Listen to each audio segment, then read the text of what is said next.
Next fifth chapter है हमारा computation of tax liability. ठीक है, हमने टैक्स जो हमने अपनी कैलकुलेट करना है वो कैसे कंप्यूट करना है। टू मेथड्स गिवन है, step system and slab system. First आ जाता है स्टेप सिस्टम। स्टेप सिस्टम में क्या होता है कि जो असेसी की इनकम है ना उसको डिफरेंट ग्रुप्स में, डिफरेंट पार्ट्स में, मतलब उसकी ग्रुप वाइज डिवाइड कर दिया जाता है और हर ग्रुप, ईच ग्रुप में जो टैक्स का रेट है वो प्रिस्क्राइब किया जाता है। मतलब पहले उसकी पूरी इनकम को क्या करना है, डिवाइड कर देना डिफरेंट ग्रुप्स में, फिर हर ग्रुप का अलग अलग हमने टैक्स प्रिस्क्राइब करना है। So rate of tax of that step shall be applicable on assessee total income. जिस स्टेप में, मतलब जिस पार्ट में उसकी वो आ रही है ना, टोटल इनकम फॉल हो रही है, उसके अकॉर्डिंग हमने उसके ऊपर टैक्स का रेट जो है वो क्या करना है, अप्लाई करना है। सो रेट ऑफ जितना हाईएस्ट टैक्स होगा, मतलब जितनी is applied on the assessee total income, जितना हाई रेट ऑफ टैक्स होगा ना उतनी उसकी टोटल इनकम के ऊपर वो क्या होगा, अप्लाई होगा। इसका मतलब जिन पर्सनस की असेसी की इनकम लो होगी, ठीक है, the person with lower income, जिनकी इनकम लोअर होगी, दे शुड हैव टू पे लो टैक्स। ठीक है, उनको टैक्स नहीं लो, मतलब लो रेट के ऊपर उनका टैक्स जो है वो कंसिडर होगा। ठीक है, जिनकी हाई इनकम होगी उनकी हाई रेट के ऊपर होगा और जिनकी लो होगी लो। जैसे फॉर एग्जाम्पल देखो, टोटल इनकम अप टू 2,50,000 तक की हमने बोला था जिनकी इनकम है उनको तो रेट नील है। अब जिनकी इनकम 250 से 5 लाख के बीच आ रही है उनको 5% पड़ेगा। जिनकी 5 to 10 लाख आ रही है ना उनको 20% और जिनकी 10 लाख आ रही है उनको 30%। फॉर एग्जाम्पल जैसे टोटल इनकम एक असेसी की है 5,59,000। ठीक है, तो असेसी किस इनकम के अंदर उसको डिफरेंट पार्ट्स में हमने ये डिवाइड किया ना, तो किस पार्ट के अंदर वो फॉल कर रहा है, दैट इज़ देखो 559, तो 5 लाख to 10 लाख के बीच लाई कर रहा है, तो कितना रेट पड़ेगा उसको, 20% उसकी टोटल इनकम का। ये सिस्टम वैसे इंडिया में कम अप्लाई होता है क्योंकि इसमें आपको ज़्यादा टैक्स पे करना पड़ सकता है। देखो अब मेरी इनकम अगर 5 लाख to 59 है तो इस रेट में आ रही है तो मुझे 20% पड़ेगा।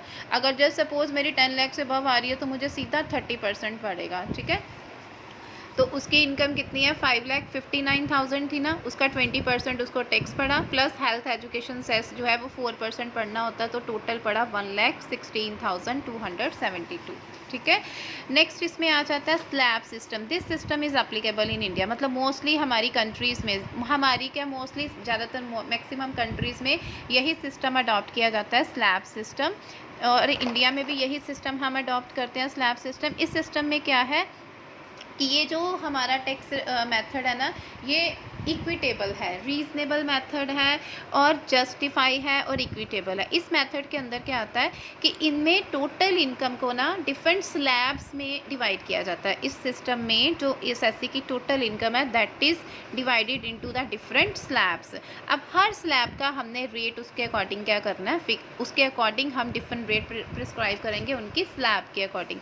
जैसे हमने ये रेट बताए थे ना, रेट तो बच्चे यही रहेंगे लेकिन अब उनकी इनकम स्लैब के अकॉर्डिंग, पहले 250 हम कंसीडर करेंगे, सीधा ये नहीं है कि इसी के ऊपर लगा देंगे जैसे स्टेप सिस्टम में था। इसमें पहले इतनी इनकम के ऊपर नील हो जाएगा, उसके अबव जितनी होगी फिर 5%, फिर 20%, स्टेप बाय स्टेप लगेगा। इसको बोलते हैं हम स्लैब सिस्टम। एग्जाम्पल देखो, फॉर एग्जाम्पल असेसी की इनकम है 5,59,000। देखो अब पहली स्लैब 250 तक तो उनको नील है, इसके ऊपर कोई नहीं।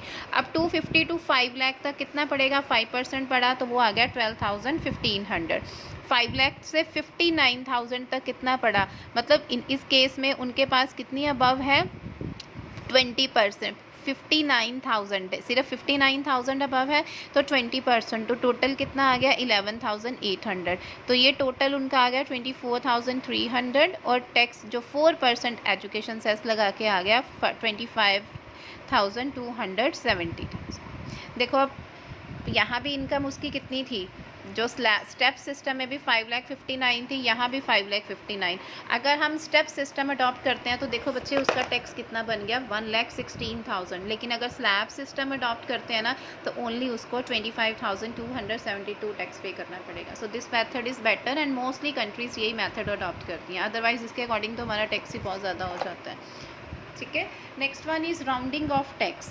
राउंडिंग ऑफ इनकम टैक्स क्या होता है कि अगर हमारी इनकम पॉइंट्स में आ रही है ना, तो उसको हमने क्या करना होता है, 10 digits more and 10 digits less तक हम क्या कर सकते हैं, राउंड ऑफ कर सकते हैं, ठीक है। 10 फॉर एग्जांपल जैसे टोटल इनकम है 1,39,844, तो आप इसको 139,840 कंसिडर करोगे। अगर 845 है तो इसको आप 850 कंसिडर करोगे, मतलब 10 डिजिट पीछे या 10 डिजिट आगे तक आप उनको राउंड ऑफ कर सकते हो, ठीक है।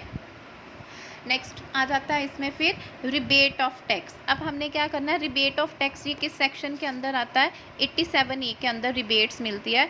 किनको मिलती है, सबको नहीं मिलती। वो असेसी या वो इंडिविजुअल बच्चे जिनकी एनुअल इनकम 5 लाख से ज़्यादा नहीं होती, जिन भी असेसी की इनकम पूरे साल की 5 लाख से एक्सेस नहीं होती, उनको क्या मिलती है, गवर्नमेंट की तरफ से रिबेट मिलती है। और ये रिबेट तभी मिलेंगी अगर 2 कंडीशन फुलफिल होनी चाहिए।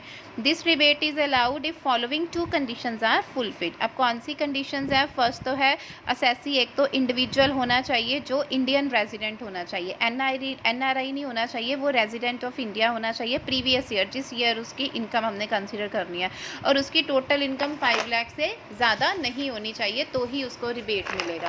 अब